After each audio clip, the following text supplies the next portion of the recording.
And so some of my Mean Girl stories take place at Animal Kingdom. So let's talk about Animal Kingdom. To understand why the girls were mean to me, you need to understand Animal Kingdom. Animal Kingdom was my least favorite park. I don't want to say that I hated working there, but kind of, you know, like, let me just say that as a fur character, I loved Animal Kingdom. I loved Animal Kingdom as a fur character. Some of my best memories as a fur character are definitely at Animal Kingdom. But as a face character to be at Animal Kingdom, I didn't like it there. Let's talk about why. Animal Kingdom adhered to the protocols that are in the books and manuals to a T. Like, there was no give at all. And this was great for me as a fur character. I liked that. But as a face character, you know, the Pocahontas is who I used to perform when I was at Animal Kingdom, and the costumes were awesome. I really loved Pocahontas's outfit, except that it didn't fit me very well, the one that I had. They did end up changing it later because I complained so much. Before they ended up changing it, what was wrong with it was really like baggy in my back.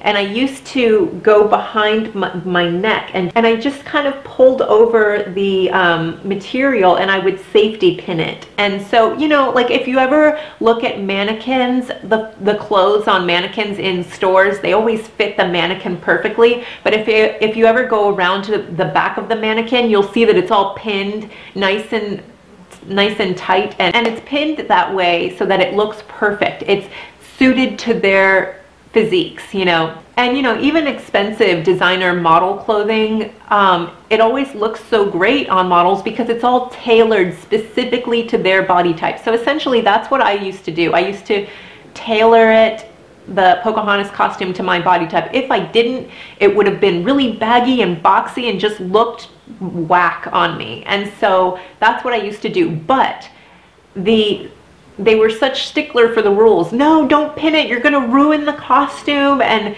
they would freak out about it. And I'm thinking, I'm just pinning it up here at the top just a little bit so that I don't have all this frumpiness.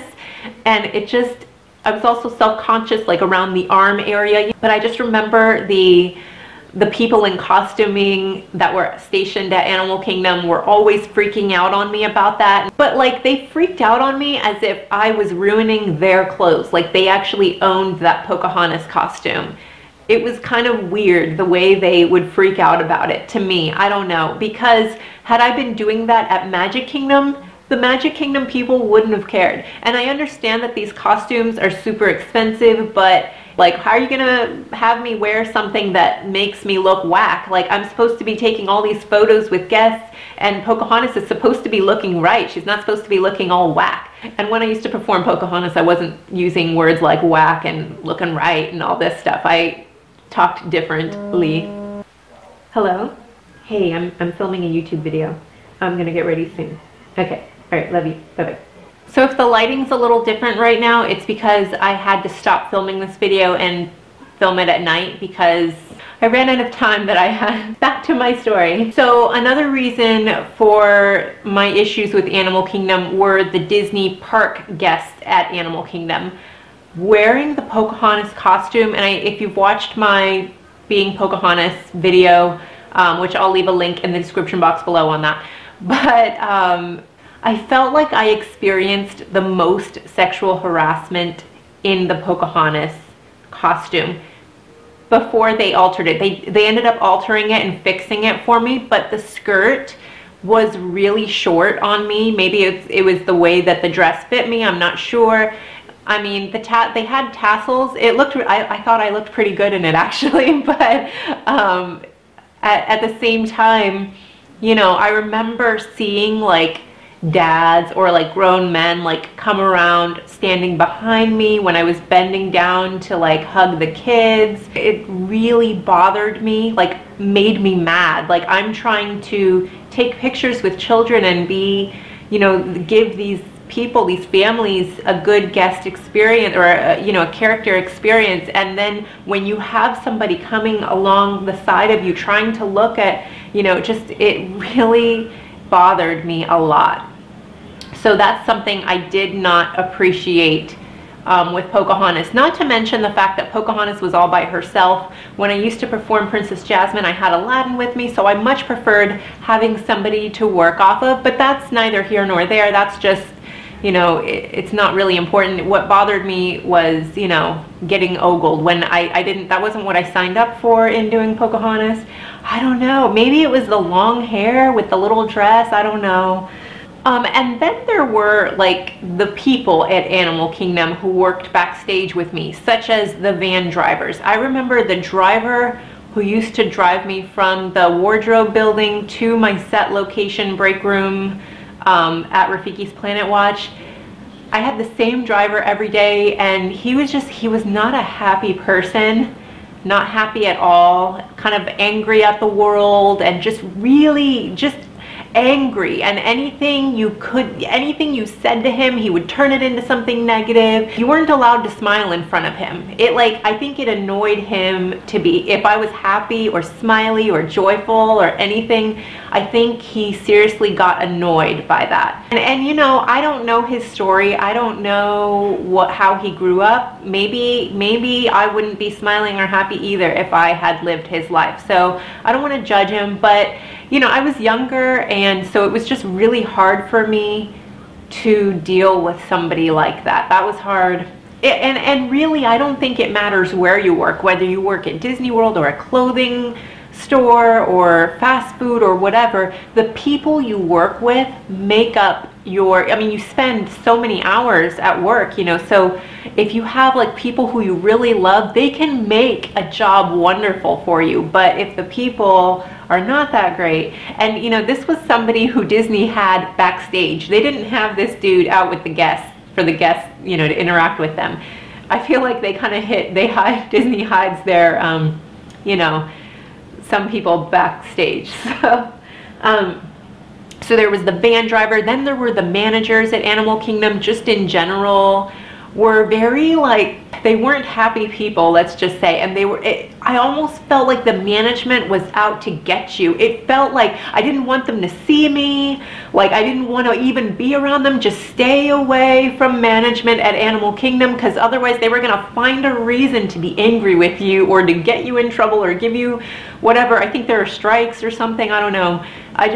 I just wanted to avoid all contact with management. Versus when I worked at Magic Kingdom, you could talk to the management, you could have a relationship with them, and it was not stressful. It's not like we were buddy-buddy with the management or anything like that. I mean, occasionally you would find a manager that you would click with. Yes, totally. But, you know, I don't know, it was very stressful. The managers stressed me out at Animal Kingdom. Versus Epcot, they were so wonderful. They were there to help you if you had a problem. They were there, they just wanted to do their job, get you taken care of as a character and make sure all was well with you and that there were no problems, and then they were out of your hair. They didn't stress you out the way the Animal Kingdom managers did. And I don't know if it was that they were doing their job, but I don't know, it was very unpleasant. So there's that. Some of the dancers were kind of, I don't know, they just weren't very friendly. And I don't know, looking back in retrospect, I think it might have been kind of like face characters. A lot of times hung out with face characters. Maybe the dancers kind of kept to themselves because, you know, I don't know, it was very cliquey. People had their groups, and if you weren't part of their group, I guess that's something. As a face character at Animal Kingdom, I was alone. You know, it wasn't like when I was at Magic Kingdom or Epcot where I had my own clique, you know, like my face character friends. As Pocahontas, I was by myself. There weren't any other face characters. Now I do see Tarzan there, so maybe the Pocahontas, I don't know. Then again, they have separate break rooms, but at lunchtime they would probably see each other, Pocahontas and Tarzan. And I don't know if there are any other face characters. But yeah, so I just remember that, like, feeling so alone. And there were some nice fur characters, but being that I was at Rafiki's Planet Watch, I was way far away. I used to break with a Rafiki, and I forget the name of the Disney Junior character that was back there at Rafiki's Planet Watch. when I did it. They were nice, but the one lady who did the Disney Junior character, she was like older. I want to say she was in her 40s or 50s, and I was in my 20s. So I don't know, we got along really well, but it wasn't like, you know, somebody, you know, young people want to be with people their age, I guess. Like, she and I weren't besties or anything like that. And then the Rafiki, I don't remember what he was all about. I think he used to just stay in the break room for lunch, whereas I would go to the cafeteria. There was one particular character trainer at Animal Kingdom who I wish I would have never told him during training that I was a face character. He was extra hard on me, and I felt like that could happen just with people in general. I think I mentioned in a previous video about a fur character that I trained with who one day just out of nowhere, like I thought she was my friend, but in the hallway she like snapped at me and said, "I'm a better character than you are." Like out of nowhere. I don't even remember what we were talking about. I don't know. And I just remember letting her kind of be mad or angry, whatever frustration she was feeling. I didn't want to retaliate against her just because I felt sad. Like I thought, wow, she must really be upset. Like I don't know. So face characters were at fault for acting snobby or thinking they were too cool for school towards fur characters. Sometimes you could have fur characters turn on a face character too, and just, I don't know. So, but anyway, this trainer, he was just always angry, bitter, I don't even know, and I felt like he directed it at me as a face character. So and it was like I didn't even know these people, like I didn't know them personally. They just would see me dressed up as Pocahontas. I don't know, I felt like there was a lot of anger towards Pocahontas. It was kind of strange the way people were towards Pocahontas, I thought. Because when I performed Princess Jasmine, I remember feeling a lot of love from strangers or even admiration or feelings like that being directed towards me. But when I performed Pocahontas, I didn't get those feelings from people. I felt an awkwardness, almost like I don't know, it was like some kind of bitter hatred towards me, and I don't know if it was just the individuals, I don't know if it was collective feelings. Was I really a savage? You know, I don't know. And because of these feelings or experiences or whatever you want to call it, I started to dread doing Pocahontas at Animal Kingdom. So I remember being in the locker room that was like at the Animal Kingdom character base where you would check in or whatever. There were some locker rooms around the corner. And I just remember like a group of fur character girls talking smack towards me. Like I didn't even know these girls. I think it was my first week doing Pocahontas at Animal Kingdom. And I can't even remember what they said. It must not have been so important to me. I think I blocked it. I remember having strong feelings at the time. But I just remember them talking trash. Like, I don't know. I want to say they said something like, "You're not that cool." I think they literally said that. I think that might have been it. It was something so stupid like that. And it's like, look, I'm just here trying to do my job. Like, I was happy to be Pocahontas, but I think maybe because I was outnumbered, I didn't have a little clique to run to or whatever. I don't know. But I just remember mean girls there, and they would give me dirty looks and I didn't know these people. That's the thing. It was like I was like new there, and it was like, what do I need to like be like, I'll cut you? Do I need to do that? Really? Like I don't want to be causing beef. I don't want to be that kind of girl. And so I also remember performing Pocahontas at Rafiki's Planet Watch, and on my breaks and downtime during lunch, like sometimes I would bring lunch into work. And so I would stay at Rafiki's Planet Watch, and I wouldn't go take the van back to the lunch area. I remember that some of like the science girls, I don't know, because at Rafiki's Planet Watch, you know, there's like rooms where they'll do surgery on certain animals. I don't know. I don't even remember what these girls were studying or what. There was an area for like biology majors or interns or whatever they were doing. But these girls, you know, I didn't have an interest in science. I'm just going to keep it real. When I was in high school, I hated science and biology. I regret that now as I'm older, but of course, you know, you don't feel these things until you get older. And I'm like, dude, why didn't you have an interest in biology? Whatever. But these girls were majoring in it. They were kind of science geeks. And I remember them giving me dirty looks too, and being like they would roll their eyes. I don't know what. If you were friendly to them, even if you wanted to talk with them, I don't know. I guess they felt like, I don't know what they thought of me. I don't know what, but I remember wanting them to like me so much. And I guess when somebody doesn't want to like you, they just don't want to like you, and there's nothing you can do to change that. And so I remember seeing them in the cafeteria one day, this group of like science geek girls that I just so wanted, I wanted them to like me. And I wanted to go sit with them, but I felt like they didn't want me sitting with them. Like I wasn't cool. I guess Pocahontas wasn't cool. And I remembered watching something on like National Geographic or something about the Tasmanian tiger, which is an animal that is now extinct. It's from Australia.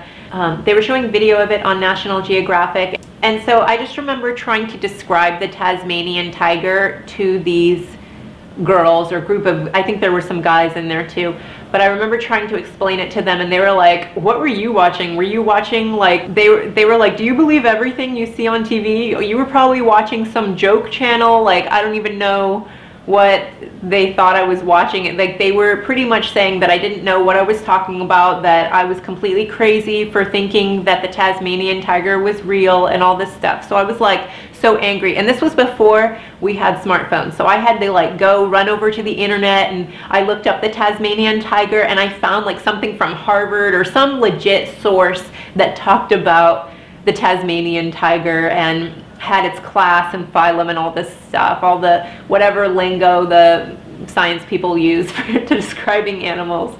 And I went and I printed it all out, and I brought them the documents, and I slipped it down on the table, and I was like, look, this is from such and such source, so it's reputable, and wherever it was from, some place that they would respect. I forget who it was, but I was like, this is the animal, these are the pictures of it, this is what's up. And they were like, oh, it is real. And I think they kind of felt embarrassed or whatever, but at the same time, they still didn't want to be my friend. At the end of the day, they were like, okay, so you were right, so, you know, like, and I also kind of just realized, you know, I don't want to have to fight for their friendship. I didn't want to have to feel like I always had to prove myself to them.